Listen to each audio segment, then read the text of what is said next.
अस्सलाम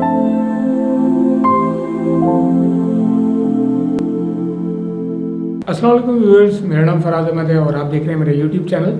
और सबसे पहले मैं अपने चैनल पे आपको वेलकम करता हूं और इसके साथ साथ आपसे रिक्वेस्ट करता हूं कि अगर अभी तक आपने इस चैनल को सब्सक्राइब नहीं किया हुआ तो चैनल को सब्सक्राइब कर दें, साथ में लगे हुए बेल आइकन को प्रेस कर दें ताकि आपको नोटिफिकेशन और अपडेट वगैरह सबसे पहले मिलती रहें। आज की जो हमारी वीडियो है वो ई कॉमर्स सीरीज़ की वीडियो है, जिसके अंदर जो है हम लोकल ई कॉमर्स के ऊपर बात कर रहे हैं। और इस वीडियो के अंदर हम डिस्कस करेंगे, जो इससे पहले वाली वीडियो में हमने 6 टाइप ऑफ निचेस डिस्कस की थी कि प्रोडक्ट की 6 टाइप्स हैं जिनको हमने डिवाइड किया था कि भाई ये 6 कैटेगरीज हैं, ये 6 टाइप्स हैं जिनके अंदर जो है वो हम प्रोडक्ट सिलेक्शन की तरफ जाएंगे। तो हर प्रोडक्ट सिलेक्शन के हम प्रोज एंड कॉन्स डिस्कस करेंगे और कोशिश करेंगे कि 5-5 मिनट की वीडियोज़ हों जिनके अंदर जो है हम प्रोडक्ट के प्रोज एंड कॉन्स को डिस्कस कर सकें उस प्रोडक्ट टाइप के। तो आज की जो वीडियो है वो सबसे पहली प्रोडक्ट टाइप थी हमारी जनरल प्रोडक्ट्स, तो उसको हम डिस्कस करेंगे और मैं आपको बताऊंगा कि आपको जनरल प्रोडक्ट्स की तरफ जाना चाहिए या नहीं जाना चाहिए, कि आपके लिए जनरल प्रोडक्ट्स अच्छी हैं नहीं अच्छी हैं। तो चलिए स्टार्ट करें। तो व्यूअर्स, जनरल प्रोडक्ट वो होती हैं जैसे कि फ़र्ज़ करें आप एक जनरल स्टोर में जाते हैं, वहाँ पे आपको बहुत सारे प्रोडक्ट नज़र आएंगे। लाइक अगर आप कराची में आप केयरफोर जाते हैं और वहाँ पे आप देखते हैं हर तरह की प्रोडक्ट्स हैं, वहाँ पे कोल्ड ड्रिंक भी हैं, वहाँ पे जैम्स भी हैं, वहाँ पे जेलीज भी हैं, वहाँ पे कारपेट्स भी हैं, वहाँ पे हर तरह की प्रोडक्ट एक स्टोर में रखी हुई हैं। तो ये जनरल टाइप ऑफ प्रोडक्ट है। मतलब ये कि आप किसी स्पेसिफिक निश को सिलेक्ट नहीं कर रहे, बल्कि आप क्या कर रहे हो, आप एक स्टोर बना रहे हो जिसमें तमाम किस्म के प्रोडक्ट्स मौजूद हैं। देखने में ये आइडिया बहुत ज़बरदस्त लगता है। और जब फर्स्ट टाइम हम लोगों ने स्टोर क्रिएट किया था, आज से तकरीबन 5-6 साल पहले की बात करूँ या शायद इससे ज़्यादा हो, तो हम लोगों ने क्या किया था लोकल ई कॉमर्स के अंदर, 6-7 साल पहले की बात है ये। जब पहला स्टोर क्रिएट किया तो फारिस का आइडिया था कि भाई हमें स्पेसिफिक प्रोडक्ट्स की तरफ जाना चाहिए, इलेक्ट्रॉनिक्स आइटम की तरफ, और हमें कुछ 1 या 2 या 3 प्रोडक्ट्स पकड़ के उनके ऊपर काम करना चाहिए। जबकि मेरा ये कहना था कि अगर हम 1 या 2 या 3 आइटम पे काम करेंगे तो हमारी सेल कम होगी, जितने ज़्यादा आइटम होंगे उतने ज़्यादा हमारे सेल के चांसेस होंगे, तो हमें ज़्यादातर प्रोडक्ट्स के ऊपर काम करना चाहिए। तो हमारा जो था इस बारे में डिफरेंस ऑफ ओपिनियन था, हम दोनों अपनी अलग अलग बात कर रहे थे। लेकिन एट दी एंड हमने कहा कि चलो ठीक है, हम एक स्टोर बनाते हैं और उस पर सारी प्रोडक्ट्स डाल देते हैं। अब सारी प्रोडक्ट्स कहाँ से आई, वो ये था कि मेरे भाई की मोबाइल एसेसरीज़ की शॉप थी, तो मैं उसके पास गया, मैंने उससे तमाम प्रोडक्ट्स जो थी वो ली। उसमें फ़ोन केसेस भी थे, पावर बैंक्स भी थे, उसके अंदर हैंड फ्री भी थी, उसके अंदर चार्जर्स भी थे, उसके अंदर डॉक्स, हर तरह की प्रोडक्ट्स उसके अंदर थी। फिर मैंने उसको बोला कि यार तुम हमें जो है ना दूसरे सेलर्स के साथ लिंक करो ताकि हम प्रोडक्ट की वैरायटी रख सकें। तो उसने मुझे जो है ना 1-2 मजीद सेलर्स के साथ ऐड कर दिया, अटैच कर दिया, और उनकी भी हमने सारी प्रोडक्ट्स अपने स्टोर में डाल दी। अब ये बताने का मकसद ये कि हुआ क्या, एट दी एंड हुआ ये कि जब हमारे पास ऑर्डर आने लगे, तो जब हमने इतनी सारी चीज़ों के ऊपर ऐड चलाए, तो ऑलमोस्ट 15-20 प्रोडक्ट्स के ऊपर ऐड चलाए, तो उसमें क्या हुआ, जब हमारे पास ऑर्डर आते तो अब कोई चीज़ जो है वो हमें हमारी जो लोकेशन थी उससे 30 किलोमीटर दूर है, कोई 25 किलोमीटर दूर है, अब हमें जाके लेकर के आना है क्योंकि हमने ऑर्डर तो पकड़ लिया। तो सबसे पहला प्रॉब्लम आया कि वो जो प्रोडक्ट्स थी वो हमारे पास नहीं थी, हमें जाना पड़ता था बहुत दूर। और दूसरी चीज़ ये थी कि आप कभी भी ब्रांड लॉयल्टी नहीं क्रिएट कर सकते इसके अंदर, अनलेस आप बहुत बड़ी पार्टी हो। लाइक एक दराज है, दराज की एक जो है वो लॉयल्टी क्रिएट हो चुकी है, दराज के अपने कस्टमर क्रिएट हो चुके हैं। लेकिन अगर कोई बंदा आ जाता है और वो 1 लाख प्रोडक्ट्स या 50,000 प्रोडक्ट या 5,000 प्रोडक्ट्स अपने स्टोर में डाल देता है, तो उसके लिए ब्रांड लॉयल्टी क्रिएट करना काफ़ी मुश्किल काम हो जाएगा। इतनी बड़ी प्रोडक्ट के सिलेक्शन को मेंटेन करना काफ़ी मुश्किल हो जाएगा। अगर आप जनरल आइटम में जाते हैं और बहुत सारी प्रोडक्ट्स को उठा लेते हैं, तो सबसे बड़ा प्रॉब्लम ये, उसके जो नुकसानात हैं वो ये कि नंबर 1 आपको प्राइसेस मेंटेन करना है। अब आपने फ़र्ज़ करें 300-400 प्रोडक्ट्स डाल दिए हैं, किसी की प्रोडक्ट की प्राइसिंग चेंज हो रही है, आपको वो चीज़ अपडेट करना है, आपको पता नहीं कि चेंज हुई है नहीं मार्केट के अंदर, क्योंकि प्रोडक्ट की सिलेक्शन आपके पास तो पड़ी हुई नहीं है। अब आपको ये देखना है कि वो प्रोडक्ट की प्राइसिंग चेंज हुई है तो वो कहाँ है आपके पास या नहीं है। प्रोडक्ट की अवेलेबिलिटी देखना है, अगर आपके पास 400 प्रोडक्ट स्टोर में आपने डाल तो दिए हैं इसलिए कि ज़्यादा सेल हो, लेकिन वो 400 प्रोडक्ट्स की क्या आपके पास अवेलेबिलिटी है, जहाँ से आप ले रहे हो क्या उसके पास वो सामान मौजूद है या नहीं मौजूद है, आपको ये चीज़ नहीं पता। तो वहाँ पे आकर के आपको नुकसान ये होगा कि अगर ऑर्डर आ गया और उसकी प्राइस बढ़ चुकी हुई चीज़ की, तो फिर आपको नुकसान है उसके अंदर। और अगर वो अवेलेबिलिटी नहीं हुई तो भी आपको नुकसान है, क्योंकि जब आपने ऑर्डर ले लिया और प्रोडक्ट ही नहीं आपके पास, तो आप ऑर्डर डिलीवर क्या करोगे।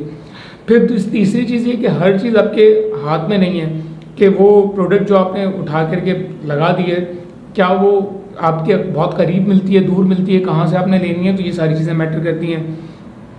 तीसरी चीज़ ये कि जब आप उस चीज़ प्रोडक्ट को लेके आओगे तो फिर इसके अंदर एक चीज़ जो मैंने आपको इससे पहले वाली वीडियो में बताया कि वेट आपका मैटर करता है।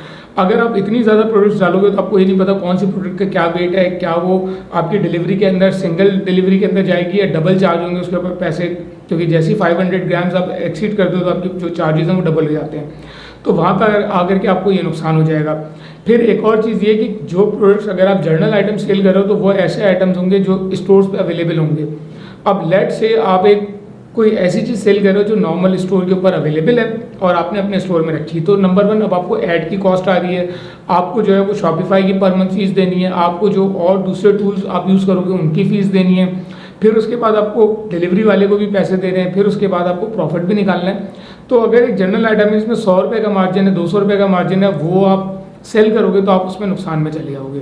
तो जर्नल आइटम जो है, अगर आप ये सोचते हो कि यार मैं तो बहुत बड़ा स्टोर बना लूँगा इस तरह से और बस मैं आज शुरू हो जाऊँगा काम करना और मेरे पास बड़ा ठीक ठाक काम आ जाएगा, वहाँ पे आके आपका फेलियर शुरू हो जाएगा, आप उस चीज़ को स्केल नहीं कर पाओगे आसानी के साथ। ऑन द अदर हैंड मैंने कुछ जर्नल आइटम्स पे काम करने वालों को देखा, वो क्या करते हैं, वो पैकेजेस के अंदर या बल्क के अंदर काम करते हैं। मिसाल के तौर पे एक वेबसाइट थी जिसके लिए हमने थोड़ा बहुत सर्विस उनको दी थी, वो क्या करते थे, वो कंप्लीट राशन के ऊपर डील करते थे कि आप महीने का राशन अपने पास मंगवा लो, और विद इन सिटी डील करते थे। उनके अपने राइडर थे, उनकी अपनी गाड़ियाँ थी जिसके ऊपर वो डिलीवर करते थे। वो काफ़ी बड़े एक जो स्टोर्स होते हैं वो रन कर रहे थे। तो उनका जो बेटा था वो जब बाहर से पढ़ के आया तो उसने कहा यार पाकिस्तान में ये ट्रेंड नहीं है, तो मैं ये ट्रेंड शुरू करूँगा कि जर्नल स्टोर ऑनलाइन में स्टार्ट करूँगा। तो उन लोगों ने किया अपने हद तक के, लेकिन वो भी कोई इतना सक्सेसफुल वेंचर नहीं रहा उनका। तो इन चीज़ों का आपको ख्याल रखना है कि अगर आप प्रोडक्ट सिलेक्शन की तरफ जा रहे हो तो जर्नल आइटम में आपने कभी भी नहीं कूदना। जर्नल आइटम में क्योंकि नॉर्मली हमारी सोच ये होती है कि यार जितने ज़्यादा आइटम होंगे उतनी ज़्यादा सेल होगी, तो ऑनलाइन चीज़ों के अंदर ऐसा नहीं है। क्योंकि नॉर्मली हमारे जहन में आता है कि अगर हम कारफोर जैसे स्टोर में जाते हैं जहाँ पे हर चीज़ है तो हम हर चीज़ खरीद के ले आएंगे, हमें एक ही वन स्टॉप शॉप मिल रही है, हर चीज़ उसी जगह पे अवेलेबल होगी।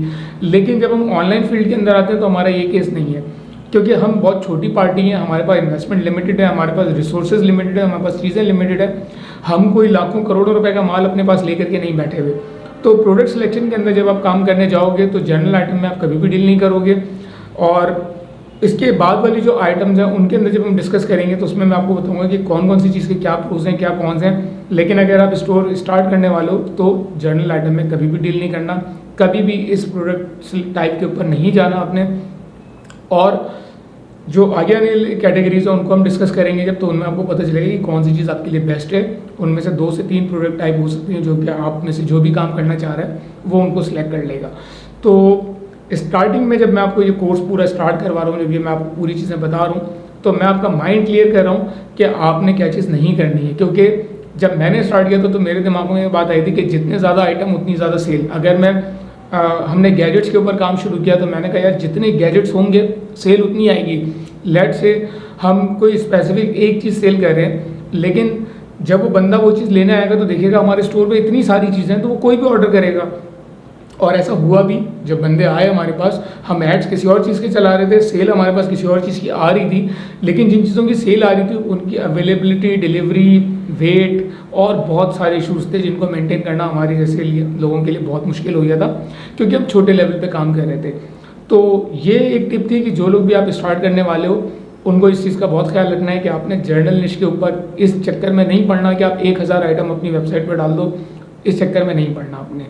तो जिन चक्करों में पढ़ना है, जो चीज़ें करनी है, वो आगे आने वाली वीडियोस में बताऊंगा। ये जस्ट एक वीडियो थी जिसके अंदर सबसे पहली प्रोडक्ट टाइप जर्नल आइटम था जो मैंने डिस्कस कर दिया आपके साथ कि आपको इस चीज़ के ऊपर काम नहीं करना है। और अगर आपने सोचा हुआ इस तरह की किसी चीज़ को बनाना तो आप हमसे टेलीग्राम वाला जो ग्रुप है उसमें डिस्कस कर सकते हैं, ताकि हम उसमें आपको ज़्यादा बेहतर आइडिया दे सकें। तो मुझे उम्मीद है कि आपको वीडियो पसंद आई होगी। पसंद आई है तो उसको लाइक कर दें, दोस्तों के साथ शेयर करें और कमेंट सेक्शन में अपनी आरा से ज़रूर आगाह करें। इसके अलावा अगर आपको कोई भी सपोर्ट चाहिए, कोई भी हेल्प चाहिए, तो आप हमारे टेलीग्राम वाले ग्रुप के ऊपर ज्वाइन करें और वहाँ पे आपके जो भी सवाल हो वो करें, तो वहाँ पे आपको ज़्यादा बेहतर तरीके से आंसर किया जा सकेगा। मिलते हैं नेक्स्ट वीडियो में, जब तक के लिए अल्लाह हाफ़िज़।